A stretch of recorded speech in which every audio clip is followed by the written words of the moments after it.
इसमें जो हमारा पहला क्वेश्चन है वो है FATA federally administered tribal areas are regulated under FCR. FCR stands for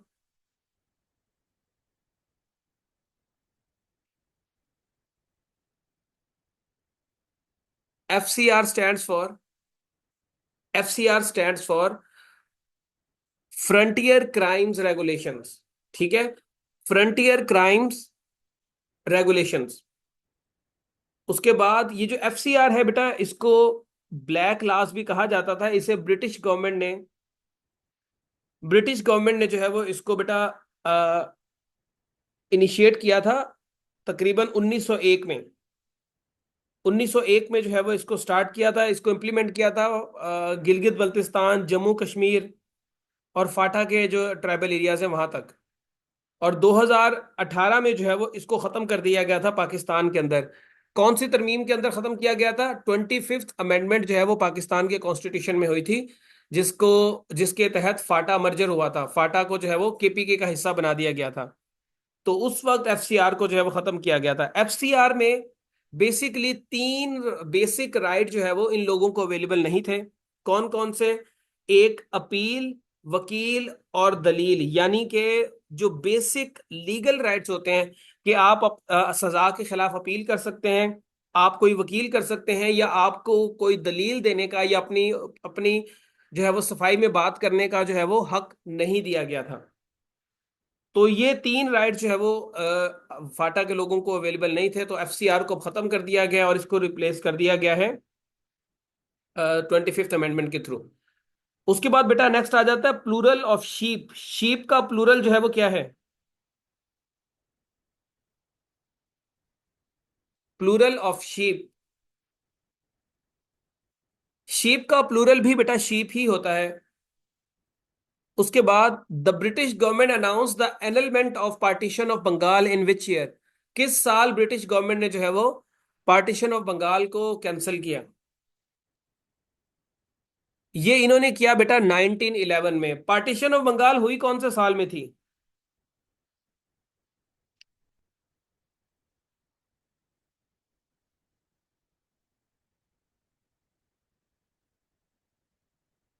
partition of Bengal 1905 में हुई थी। ठीक है, पार्टीशन ऑफ बंगाल 1905 में हुई थी। किस वायसराय के दौर में हुई थी? ये हुई थी लॉर्ड कुर्जन के दौर में। ठीक है, लॉर्ड कुर्जन जो है उनके दौर में 1905 के अंदर हुई थी। लॉर्ड कुर्जन वायसराय हिंदुस्तान के बने थे 1899 में। 1899 में ये हिंदुस्तान के वायसराय बने थे। और 1905 में जो है वो इन्होंने पार्टीशन ऑफ बंगाल की थी। बंगाल को दो सूबों में तकसीम किया गया था, ईस्ट बंगाल और वेस्ट बंगाल में। ये जो पार्टीशन ऑफ बंगाल हुई थी, इसके बाद इंडिया के अंदर या बंगाल के अंदर स्वदेशी मूवमेंट स्टार्ट की थी हिंदुओं ने। वो स्वदेशी मूवमेंट कौन से साल में स्टार्ट हुई थी?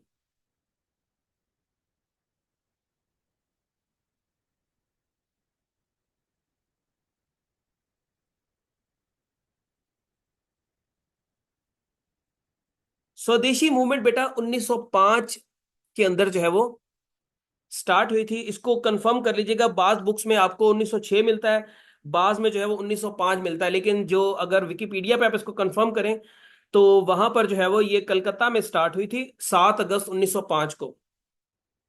और इसका मकसद ये था कि जितनी भी फॉरेन गुड्स हैं उनका बाइकआउट करना है, जब तक ब्रिटिश गवर्नमेंट जो है वो इसको पार्टीशन ऑफ बंगाल को कैंसिल नहीं कर देती। पार्टीशन ऑफ बंगाल के दौरान ही बेटा आपकी कायदे आजम ने कांग्रेस में शमूलियत इख्तियार की थी। कायदे आजम ने कौन सी साल में कांग्रेस में शमूलियत इख्तियार की थी? 1906 में। 1906 के अंदर ही शिमला डेपुटेशन भी हुआ था। शिमला डेपुटेशन जो शिमला वफद शिमला के अंदर लॉर्ड मिंटो से मिला था। ठीक है, लॉर्ड मिंटो जो है वो उस वक्त वायसराय ऑफ इंडिया थे, जिन्होंने इन्होंने जाकर अपने कंसर्न जो है वो उनके सामने बताए थे। शिमला वफद को सर आगा खान जो है वो लीड कर रहे थे। और शिमला वफद के अंदर टोटल कितने लोग मौजूद थे? शिमला वफद को टोटल कितने लोग इसमें मौजूद थे? इसमें टोटल 35 जो है वो लोग मौजूद थे। और इसके बाद फिर मुस्लिम लीग बनी थी। मुस्लिम लीग जो है वो दिसंबर 1906 में बनी थी, ठीक है। इसका पहला जो इजलास है वो हुआ था कहां पर, ढाका के अंदर, नवाब सलीमुल्लाह खान के जो है वो घर में। इसका दूसरा इजलास मुस्लिम लीग का कब हुआ था?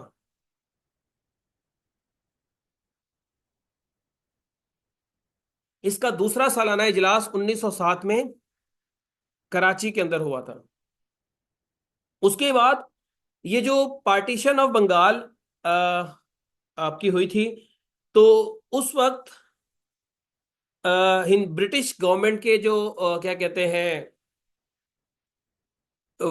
वो थे ब्रिटिश मोनार्क, उनका नाम क्या था?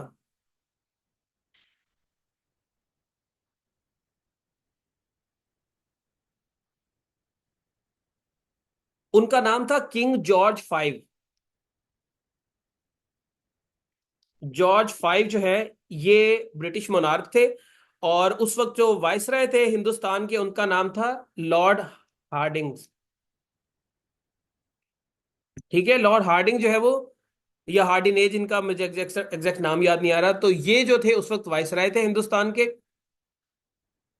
1911 में ही जब पार्टीशन ऑफ बंगाल जो है वो रिपील किया गया इसको, तो उस साल हिंदुस्तान का कैपिटल भी चेंज किया गया। हिंदुस्तान का कैपिटल दिल्ली बनाया गया। दिल्ली से पहले हिंदुस्तान का कैपिटल कौन सा था? शाबाश इकरा, इसका कैपिटल जो है वो कलकत्ता था। कलकत्ता जो है वो कैपिटल था किसका? बंगाल का। हिंदुस्तान का कैपिटल था। उसके बाद आगे मूव करते हैं। The area lying between river Beas and river Ravi is called. देखें, बी आ से, बेटा 1911 में, बी आ से बारी, सॉरी, ब्यास, और रावी से, रावी का रा ले लें तो ये बनेगा बारी दोआब। ठीक है।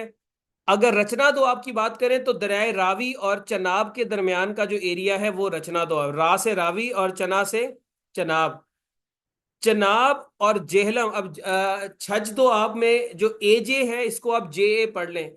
तो छज दो आप बेसिकली दरियाए चनाब और दरियाए जेहलम के दरमियान का जो एरिया है उसे जो है वो आप छज दो आप कहते हैं। अब मुझे आप जरा ये बताएं, सिंध सागर दो आप कौन से दरियाओं के दरमियान में है?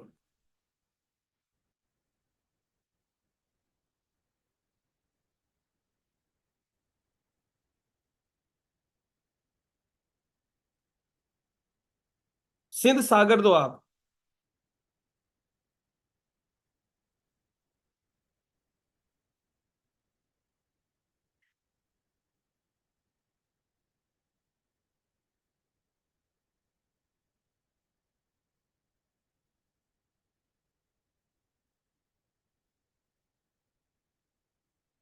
बेटा सिंध सागर दो आप दरियाए सिंध और दरियाए जेहलम के दरमियान जो है वो, जो दोआब था वो सिंध सागर दोआब कहलाता था। उसके बाद आगे आ जाए, ये क्वेश्चन नंबर 5 को छोड़ दें। Which mountain peak is called killer mountain?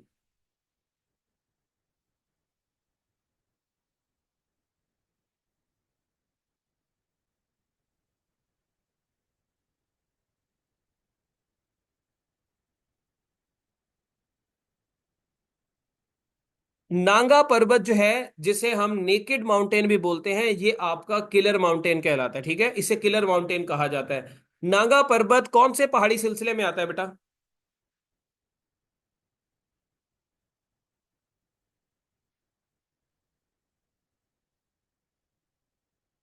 ये आता है आपका हिमालय के अंदर। ये हिमालय माउंटेन रेंज के अंदर आता है आपका। और पाकिस्तान के अंदर सबसे ऊंचा पहाड़ कौन सा है आपका? पाकिस्तान के अंदर सबसे ऊंचा पहाड़ जो है वो है आपका केटू। दुनिया का दूसरे नंबर पे, पाकिस्तान का पहले नंबर पे। जो नांगा पर्वत है, जिसे किलर माउंटेन भी बोलते हैं और नेकेड माउंटेन भी बोलते हैं, ये पाकिस्तान का दूसरा और दुनिया का 9वें नंबर का जो है वो ऊंचा पहाड़ है। अच्छा बच्चे, पाकिस्तान में कितने पहाड़ हैं जिनकी हाइट 8,000 मीटर से ऊपर है? 5 पहाड़ पाकिस्तान के अंदर ऐसे हैं जिनकी हाइट 8,000 मीटर से ऊपर है। राकापोशी बेटा यहाँ पे एक पहाड़ लिखा हुआ है राकापोशी। राकापोशी पहाड़ जो है वो ये कौन से पहाड़ी सिलसिले में आता है? इसे शाइनिंग वॉल भी कहा जाता है, इसे दुमानी भी कहा जाता है, mother of mist, Gilgit Baltistan के अंदर है। ये कौन से पहाड़ी सिलसिले में आएगा? ये कराकरम के अंदर आता है राकापोशी। उसके बाद synonym of anonymous. Synonym of anonymous क्या है? अनोनिमस कहते हैं जिसकी जान पहचान ना हो, जिसके बारे में आपको कुछ पता ना हो।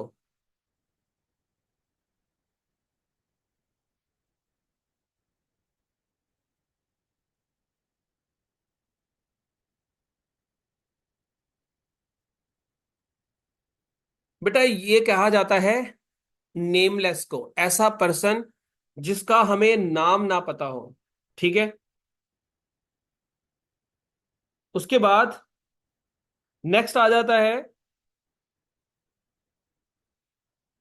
Small, which of the following diseases have been eradicated in Pakistan. इनमें से कौन सी डिजीज जो है वो पाकिस्तान के अंदर से खत्म की जा चुकी है?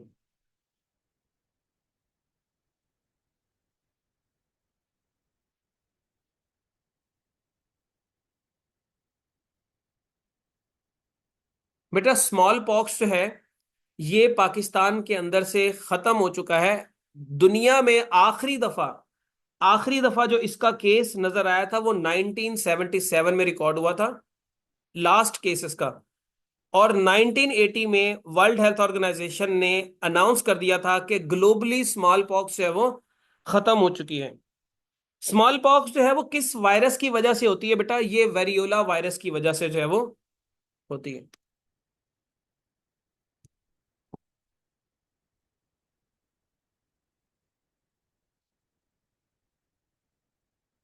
उसके बाद आगे आ जाते हैं।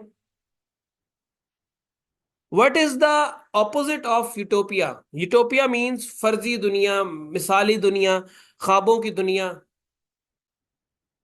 तो इसका ऑपोजिट क्या होगा? इसका ऑपोजिट होगा रियलिटी, हकीकत पर मबनी। उसके बाद आगे आ जाते हैं। Which of the following is the correct sentence? She was dressed with black, dressed in black, dressed for black, या dressed of black? You always dressed in, तो इसमें सही क्या होगा? इसमें सही होगा आपका option B, she was. Yes बिल्कुल ठीक है, she was dressed in black. हाँ जी, ड्रेस्ड इन ब्लैक ही आएगा।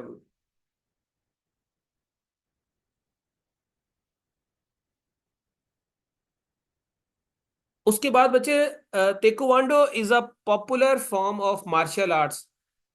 ये गेम किस मुल्क से जो है वो ओरिजिनेट होती है? इसका ओरिजिन कौन सी गेम, कौन सा कंट्री है? तेक्वांडो का जो ओरिजिन है वो है Korea. To flex one's muscles, to flex one's muscles का मतलब होता है अपनी ताकत का इजहार करना। तो इसके हिसाब से कौन सा आइडियम बनेगा, कौन सा आंसर बनेगा?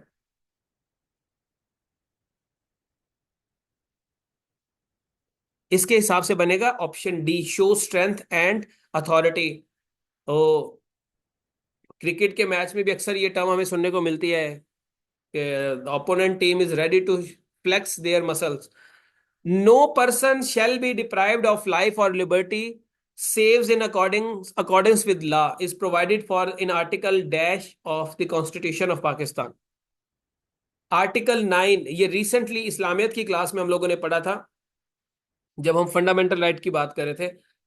तो आर्टिकल 9 जो है वो जिंदगी के हकूक की बात करता है।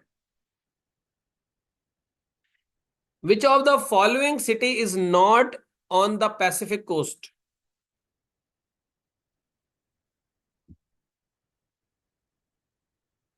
इनमें से कौन सा सिटी जो है वो पैसिफिक कोस्ट पे नहीं आता?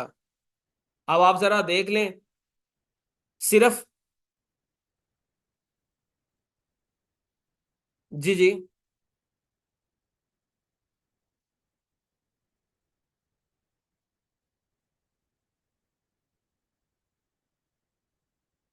नहीं बच्चे, सैन फ्रांसिस्को, न्यूयॉर्क वगैरह को, इनको तो पैसिफिक ओशियन लगता है। शंघाई को भी लगता है। अगर नहीं लगता तो ताइपी को लगता, नहीं लगता।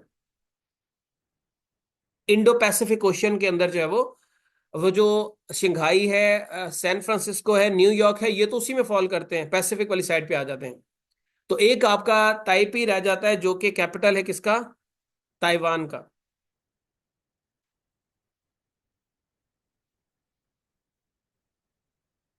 उसके बाद Bani Israel was the nation on whom Allah's favours were showered to the greatest extent including मनोसल्वा। Bani Israel was the nation of, Bani Israel किस पैगंबर की कौम थी? हजरत याकूब अलैहिस्सलाम की। ठीक है, बनी इसराइल हजरत याकूब अलैहिस्सलाम की जो है वो कौम थी। शाबाश अक्सा बच्चे, आपने बिल्कुल ठीक बताया है। और हजरत याकूब का टाइटल क्या था?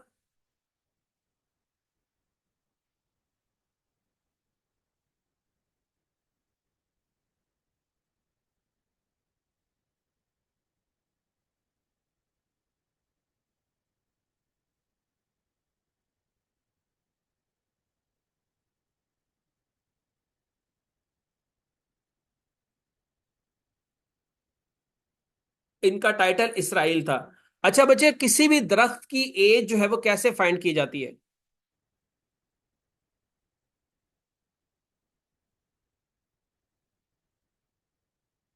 मैं हैरान हूं बच्चों के ऊपर। एक क्लास में बैठे हैं और साथ दूसरे हाथ से मुझे मैसेजेस किए जा रहे हैं। एक ना बच्चे, आप मुझे क्लास के बाद मैसेज करके अपनी असाइनमेंट चेक करा लीजिएगा। कल भी मैंने आपको कहा था, कल आपने मैसेज नहीं किया मुझे। आप असाइनमेंट बाद में चेक करा लीजिएगा। क्लास तो ले ले पहले। जो किसी भी दरख्त के रिंग होते हैं उसके क्रॉस सेक्शंस के अंदर, उससे जो है वो उसे काउंट करके हम बता सकते हैं कि किसी भी दरख्त की एज जो है वो कितनी है। तो ऑप्शन नंबर डी जो है वो सही आंसर है। क्वेश्चन नंबर 17 को छोड़ दें, क्वेश्चन नंबर 18 पे आ जाए। You should refrain dash hurting her feelings. आपको किसी की फीलिंग को हर्ट करने से बाज रहना चाहिए। करने से, तो क्या आएगा यहां पे?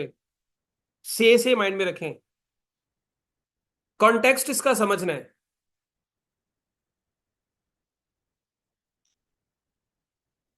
Refrain from, you should refrain from hurting her feelings. Which tribe of Quraish हजरत उमर रजी अल्लाह ताला अन्हो बिलोंग्स टू। हजरत उमर का ताल्लुक किस कबीले से था कुरैश के?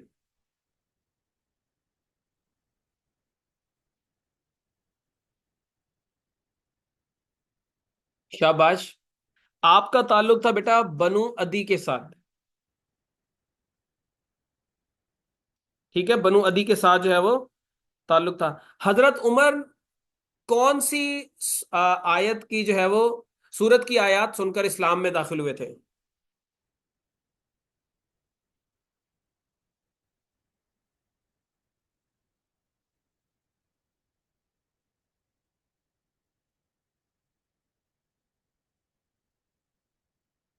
सूरह ताहा की आयत जो है वो सुनकर आप दायरा इस्लाम में दाखिल हुए थे।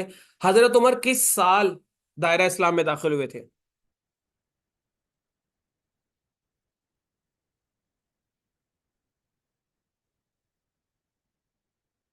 नबूवत के छठे साल जो है हजरत उमर दायरा इस्लाम में दाखिल हुए थे, नबूवत के छठे साल। और हजरत उमर का यौम शहादत किस तारीख को मनाया जाता है?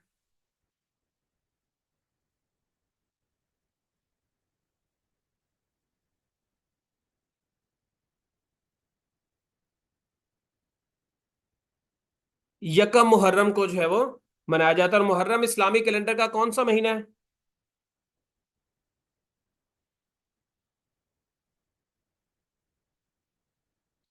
मुहर्रम इस्लामी कैलेंडर का पहला मंथ है। उसके बाद बच्चे नेक्स्ट मूव करते हैं। Formosa is the old name of which of the following country. Formosa जो है वो किस मुल्क का पुराना नेम है?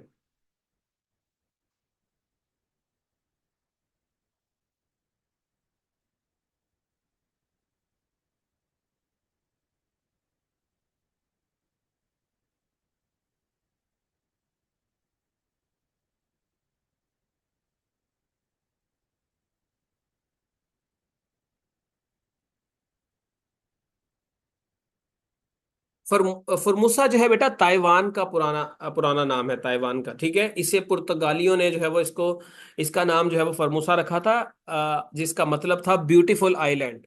ब्यूटीफुल आइलैंड, ठीक है, ताइपी इसका कैपिटल है। उसके बाद 1945 के अंदर, वर्ल्ड वार 2 के बाद ये चाइना के कंट्रोल में आ गया, और फिर चाइना ने जो है वो इसको ताइवान कहलाना जो है वो शुरू कर दिया। अब इसका नाम ताइवान ही है, फॉर्मोसा जो है वो इसको नहीं कहा जाता। ये जो खातून है, वो खातून है कातलाना खातून। ये किस मुल्क की नोबल नोबल लॉरेट हैं और पॉलिटिकल लीडर हैं? अब तो इनको, इनके खिलाफ मार्शल लॉ लगा हुआ है, लेकिन ये किस मुल्क की हैं? ये हैं म्यांमार की। म्यांमार की जो है वो खातून है, और इनको नोबल पीस प्राइज भी मिला हुआ है। म्यांमार का कैपिटल कौन सा है?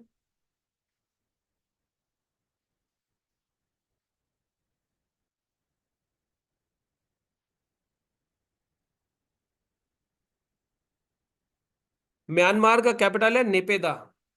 नेपेदा जो है वो इसका कैपिटल है। उसके बाद, which of the following helps to reduce spelling errors in document being typed? अभी आप खुद ही बता दें इसका। इसका तो आपको अंदाजा वैसे ही हो जाना चाहिए। Which of the following helps to reduce spelling errors in a document being typed? इसका बेटा है ऑटो करेक्ट। ऑटो करेक्ट जो है वो आपकी स्पेलिंग की जो मिस्टेक्स हैं उसको होने से बचाता है। उसके बाद, हु इन्वेंटेड टेलीफोन?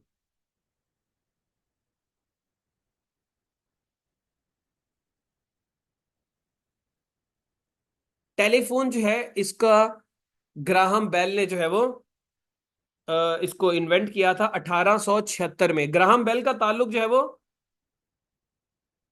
कहाँ से था?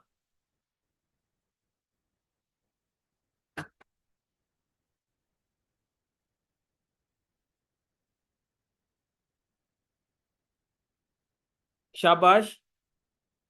ग्राहम बेल का ताल्लुक बेटा किस मुल्क से था? यार मुझे भी आप लोगों ने कंफ्यूज कर दिया है। Let me confirm.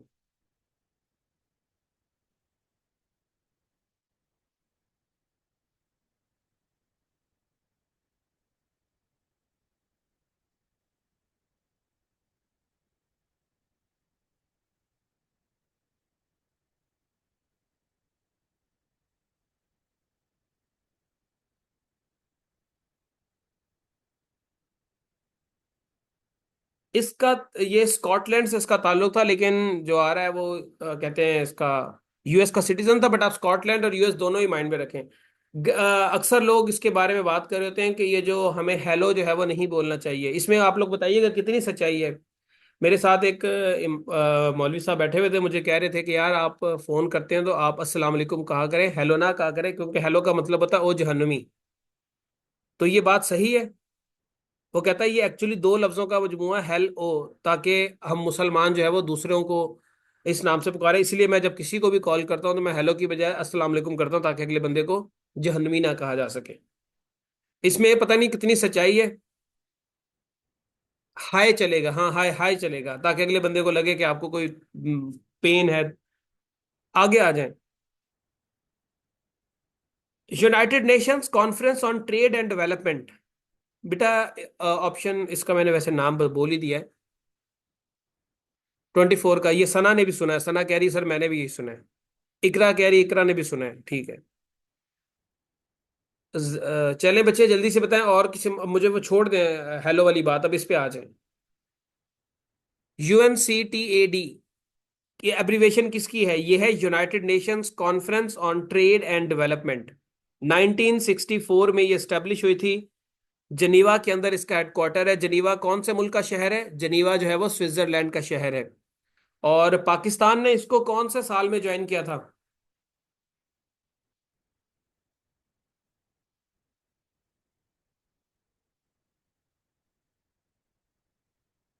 पाकिस्तान ने इसको कौन से साल में ज्वाइन किया था? जिस साल ये बनी थी, पाकिस्तान ने भाग के इसको जो है वो ज्वाइन कर लिया था। ठीक है। उसके बाद आगे आ जाता है, वर्ड है फ्यूजिटिव। फ्यूजिटिव का मतलब होता है, फ्यूजिटिव का मतलब होता है आपका मफरूर, ऐसा पर्सन जो एब्सकॉन्डर हो। तो फिर इसका जो है वो क्या आंसर होगा? एंटोनिम क्या होगा इसका? एब्सकॉन्डर तो सिनोनिम हो गया ना इसका। रिफ्यूजी पनाह लेने वाला नहीं। मफरूर को हमने कैदी बनाया होता है। तो ऑप्शन क्या होनी चाहिए इसकी?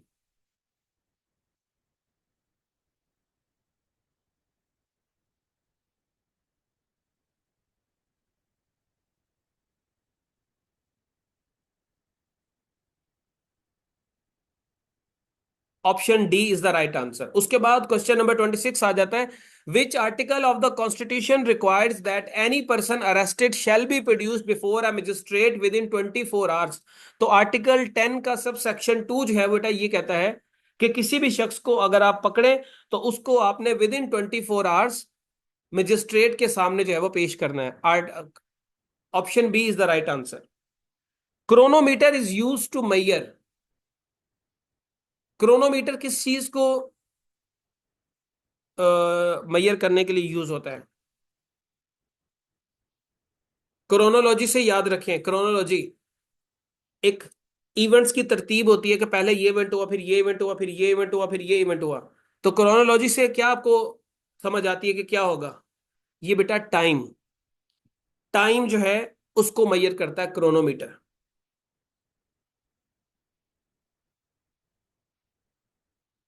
ठीक है। ये किसको शो करता है? टाइम को। ये टाइम को मैयर करता है। Two types of memories, RAM and ROM, are the part of. ये आपकी प्राइमरी मेमोरी या मेन मेमोरी का हिस्सा होते हैं। बैकअप मेमोरी नहीं होती, शॉर्ट टर्म मेमोरी नहीं होती, लॉन्ग टर्म मेमोरी नहीं होती। ये आपकी मेन मेमोरी होती है। और इन दोनों में से रैम और रोम की एब्रीवेशन भी जरा बेटा मैसेजेस पे लिखने हैं, जरा क्या होती है एब्रीवेशन इनकी?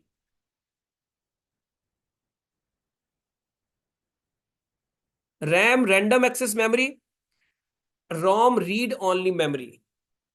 इन दोनों में से वोलाटाइल कौन सी है?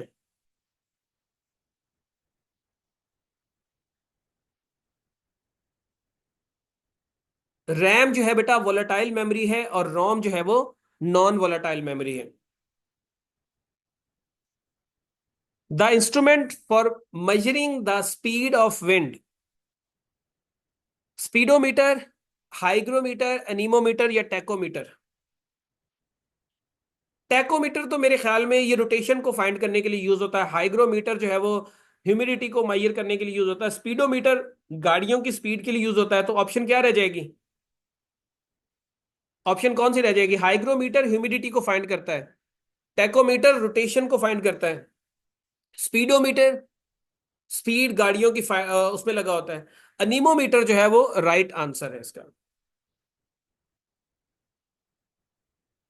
Which punctuation mark is used after words or sentences that express strong emotions? कौन सा पंक्चुएशन मार्क बच्चे यूज होता है जब हम स्ट्रॉन्ग इमोशंस जो है वो शो कर रहे होते हैं?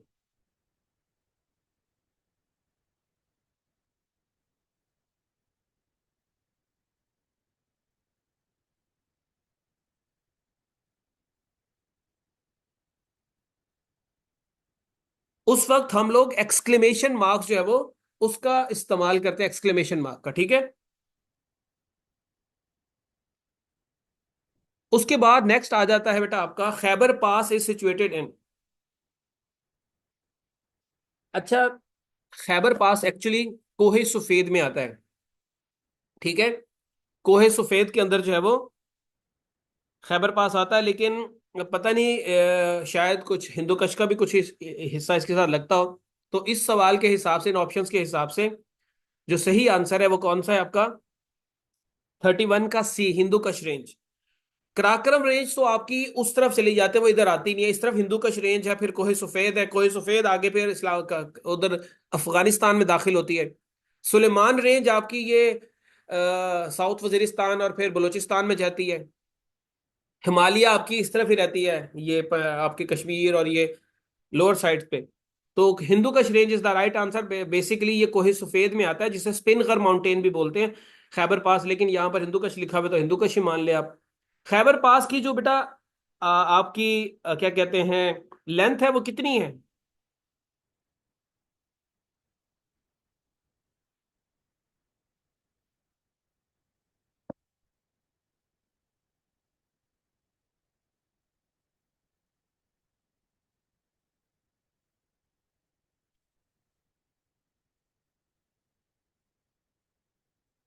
इसकी लेंथ 53 किलोमीटर है, 53 किलोमीटर इसकी लेंथ है। उसके बाद बच्चे ये जो खैबर पास है, खैबर पास जो है, इसको जब हम क्रॉस करते हैं तो ये खैबर पास पिशावर को अफगानिस्तान के कौन से शहर से मिलाता है?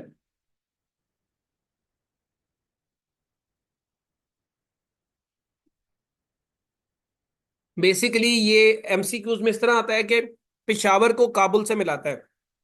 आंसर भी यही है, आपने लगाना भी यही है। लेकिन जब आप तुरखम बॉर्डर क्रॉस करके अफगानिस्तान में दाखिल होते हैं तो अफगानिस्तान का जो पहला सिटी है वो कौन सा आता है बेटा? पहला शहर।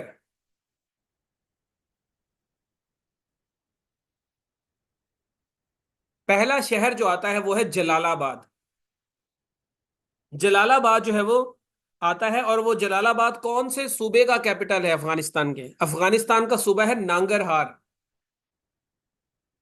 नांगरहार जो है, वहां पर जो है वो ये मौजूद है। तो तोरखम बॉर्डर क्रॉस करके हम सीधे नांगरहार, और फिर नांगरहार में जलालाबाद के अंदर पहुंचते हैं। उसके बाद बच्चे ये एट्थ ब्रिक्स समिट को छोड़ें, आप मुझे ये बताएं, ये जो अभी 16वां ब्रिक्स समिट हुआ है ये कहां पर हुआ है?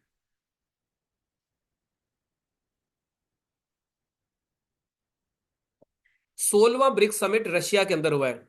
ब्रिक्स कंट्रीज की तादाद 9 है। यहां पर सवाल मैंने भी कंप्लीट पढ़ा है। वो कह रहा है कि ब्रिक्स के अंदर कौन कौन से कंट्रीज मौजूद हैं।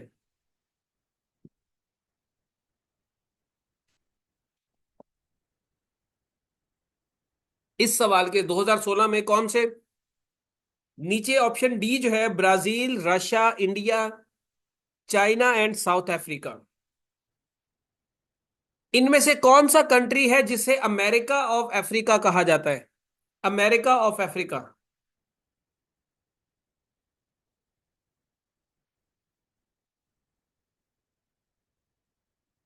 साउथ अफ्रीका को। इनमें से वो कौन सा कंट्री है जिसके पास दुनिया में सबसे ज्यादा फॉरेन एक्सचेंज रिजर्व्स हैं?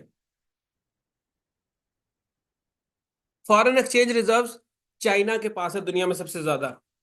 इनमें से वो कौन सा कंट्री है जो साउथ एशिया का सबसे बड़ा कंट्री है एरिया के हिसाब से और आबादी के हिसाब से? ठीक है, इंडिया। इनमें से वो कौन सा कंट्री है जो आबादी के एरिया के हिसाब से दुनिया का सबसे बड़ा मुल्क है, यूरोप का भी सबसे बड़ा मुल्क है और एशिया का भी सबसे बड़ा मुल्क है? रशिया।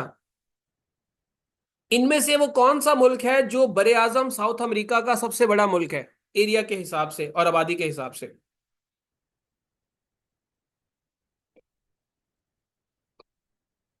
ब्राजील। ब्राजील का कैपिटल कौन सा है? ब्राजील का कैपिटल है ब्राजीलिया। ब्राजीलिया ऑफ पाकिस्तान किसको कहा जाता है?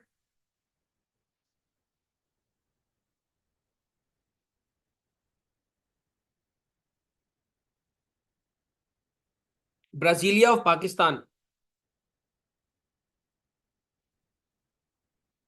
ब्राजीलिया ऑफ पाकिस्तान कहा जाता है, फैसलाबाद को तो मैनचेस्टर ऑफ पाकिस्तान कहा जाता है, इस्लामाबाद को ब्राजीलिया ऑफ पाकिस्तान कहा जाता है। उसके बाद बचे, सफीउल्लाह किस पैगंबर का जो है वो टाइटल है?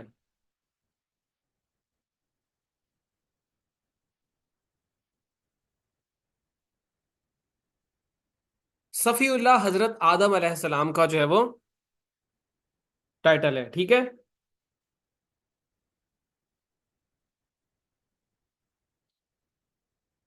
उसके बाद आदम सानी। आदम सानी किसका टाइटल था बेटा? आदम सानी हजरत नूह अलैहिस्सलाम का जो है वो टाइटल है। हजरत नूह अलैहिस्सलाम की कश्ती किस पहाड़ के पास जो है वो जाकर रुकी थी और कितने साल पानी में तैरती रही थी?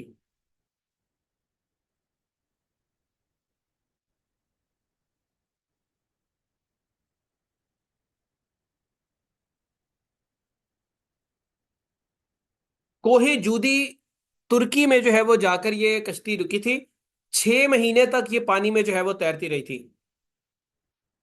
उसके बाद बच्चे नीचे आ जाते, हजरत मूसा अलैहिस्सलाम का टाइटल क्या है?